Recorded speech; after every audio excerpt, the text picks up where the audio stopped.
This past fall, I found myself tempted to re-enter Gordon and begin my adventurous life all over again. But not because of any regrets about how college turned out, and certainly not because I feel I can relate to the underclassmen. While I still can remember what it was like to be in their shoes, freshman year feels like a lifetime ago. I am tempted to enroll in Gordon again because each time I toured prospective families around campus, selling them on all the opportunities awaiting them upon a 4-year commitment, I reaffirmed my decision 4 years ago. I told families that though it might not be everyone's experience, I really did find my best friend among those that I lived with freshman year. And I told families how I see Gordon through different eyes as a senior.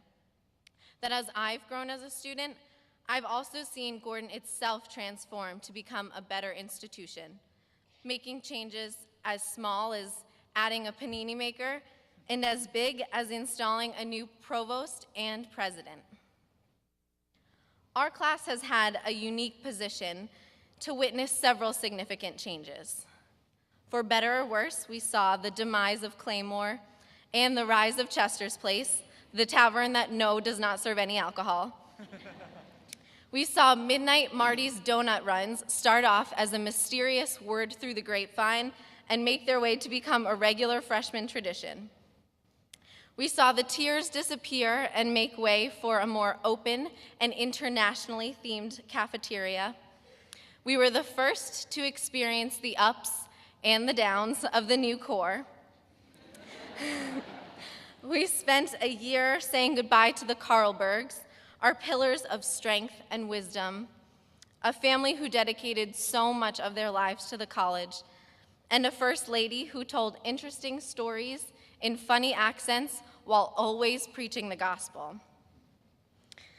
The following fall, we said hello to a new first family who immediately made their lives present in our lives through strolls around campus, and a president who travels the world to promote our school, but still finds time to work out with us in the gym.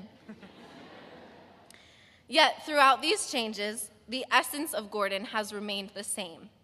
We are a place where students work hard and train to be witnesses to the gospel in whatever fields we enter. My professors taught me not only how to be an exemplary elementary school teacher, but also to love my students and respect my colleagues, to plan with integrity, act with patience, and call on Christ daily to give me the strength to do so. And this spring, in a classroom of third graders in Revere, I learned just how difficult that task can be.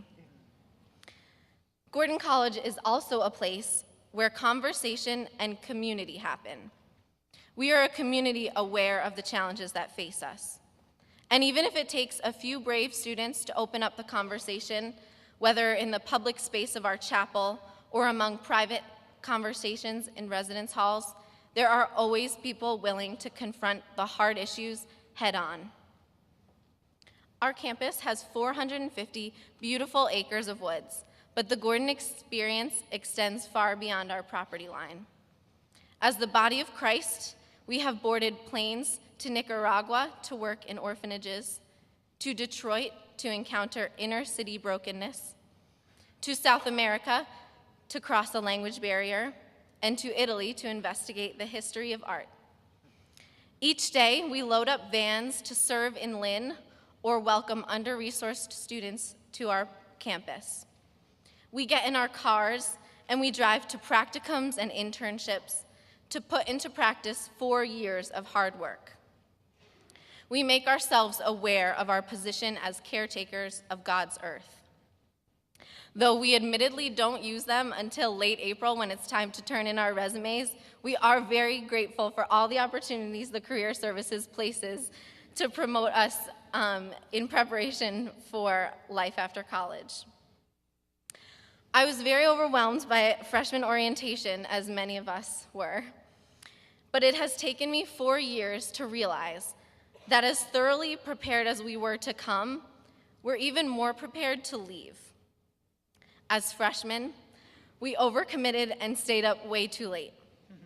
As sophomores, we made probably the most friends we'll ever enjoy at one time.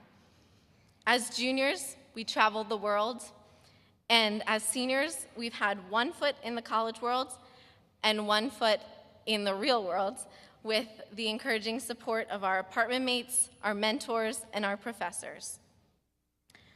I always knew that this day would come, and I always expected that it would be hard to say goodbye, but I also never expected it to feel so right.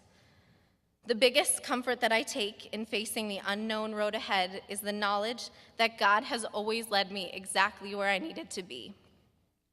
Leading me to Gordon for these past 4 years is by far the strongest example of his faithful provision and the reason that I have confidence in facing the future. Thank you.